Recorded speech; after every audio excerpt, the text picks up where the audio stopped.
There's a new lung cancer screening that could save her life. You stopped smoking. Now start screening. Learn more at savedbythescan.org.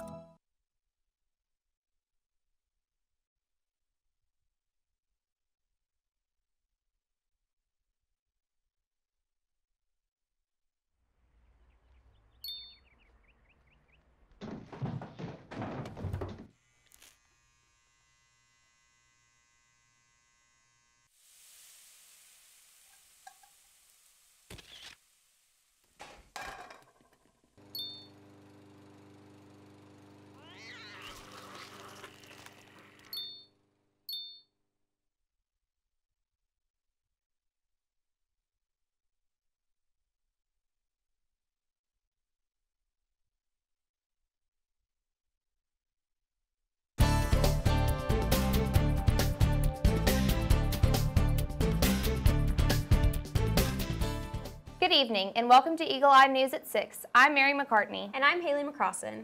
The Auburn Tigers have been named SEC Tournament Champions after winning this year's SEC Men's Basketball Tournament. The Tigers beat the number 3 seed and Coach Pearl's former team, the Tennessee Volunteers, by 20 points. This is the second SEC title for the Auburn Tigers, who have not won this tournament since 1985. Auburn's leading scorers were Bryce Brown and Chuma Okeke. Brown had 19 points and Okeke had 18. The Tigers faced many strong opponents throughout the tournament and had a very close matchup.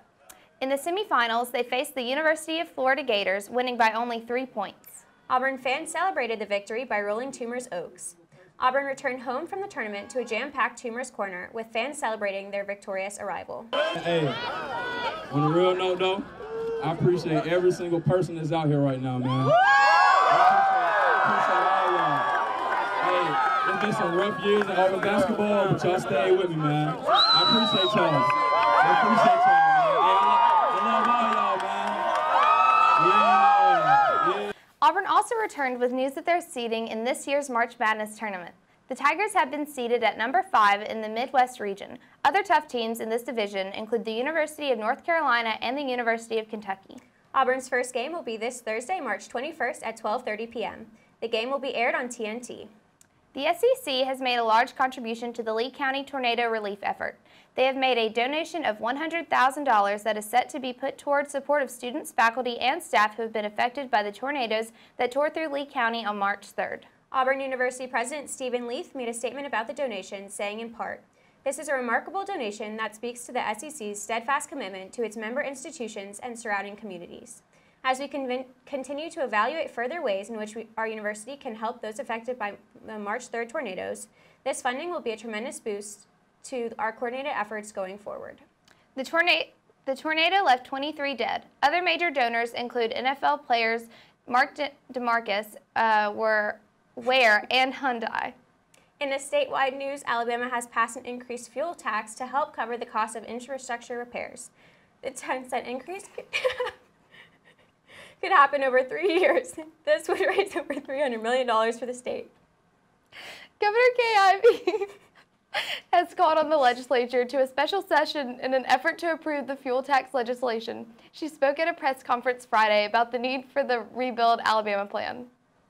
And the revenue that's generated by this investment, and it's a conservative increase of 10 cents, will put us on a track to reserve, repave, and replace our roads and bridges in a timely manner rather than getting us backed up into a corner.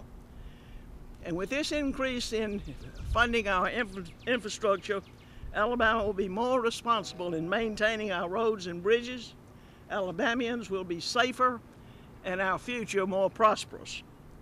The fact of the matter is, this is a situation that's got to be addressed today, and it's absolutely important that we get this done in a timely fashion, and together, to be successful, we must do this task together.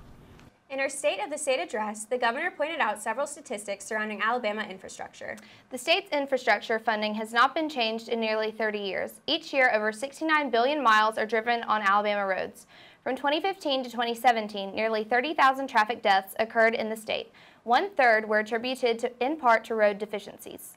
Counties are resurfacing every 56 years, when a recommended schedule is every 15 years.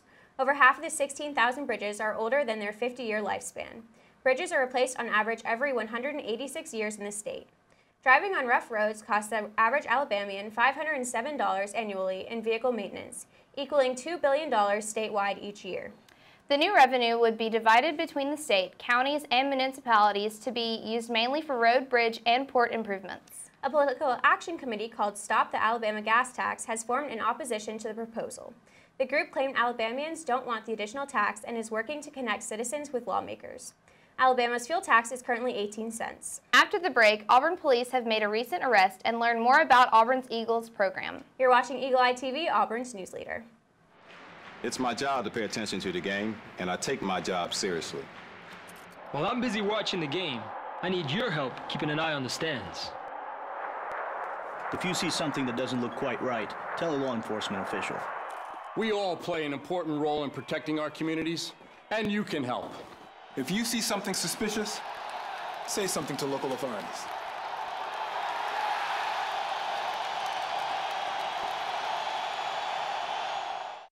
Green hat, red hat, oops.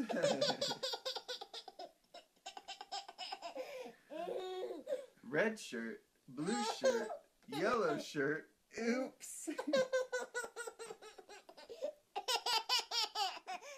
Yellow pants, red pants, green pants, oops.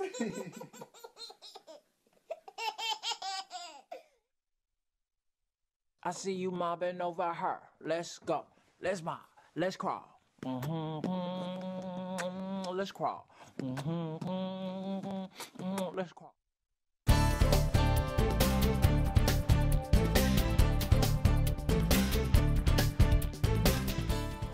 Auburn University Eagles program is currently accepting applications for the fall of 2019. The Eagles program, or Education to Accomplish Growth in Life Experiences for Success, is an education program that the university provides post-secondary education to students with intellectual disabilities between the ages of 18 and 24. The program began in 2018 and is currently working with 3 students on Auburn's campus. Applications are being accepted until April 5th, and interviews for the program will begin on the weekend of April 26th. The Auburn police have arrested an Opelika man on a murder charge. Early on the morning of March 18th, police responded to a reported disturbance on Commerce Drive in Auburn. After approaching and detaining a man walking outside of the residence with a firearm, the police went into the residence to find a 33-year-old man dead. The suspect, Shai Kenad Williams, is a 25-year-old man from Opelika and is held in the Lee County Jail with $150,000 bond. After the break, a new type of criminal finds itself in a jail in South Africa. You're watching Eagle Eye TV, Auburn's news leader.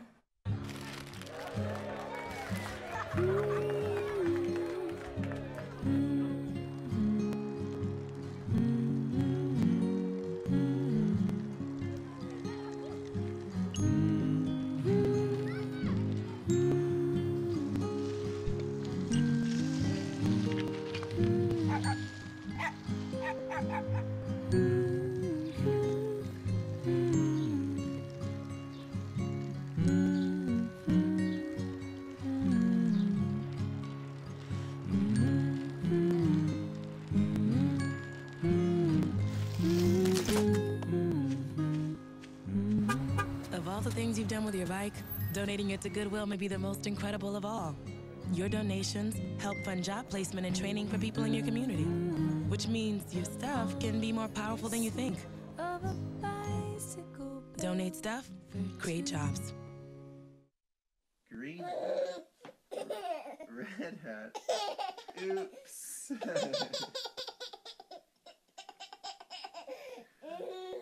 Red shirt, blue shirt, yellow shirt, oops. Yellow pants, red pants, green pants, oops.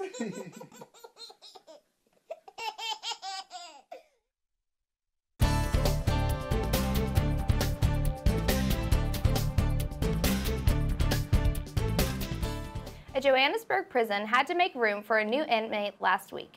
A lion that escaped a wildlife park was finally captured and ended up spending the night in a local jail cell. South Africa's Park Service reported that the animal had to wait in this jail cell until they could properly transport him back to his wildlife home. That's all we have for you tonight. Check out our website, eagleeye.auburn.com, for all the latest Auburn headlines and updates. We hope to see you next Monday. I'm Mary McCartney. And I'm Haley McCrossin. Thanks for joining us in War Eagle.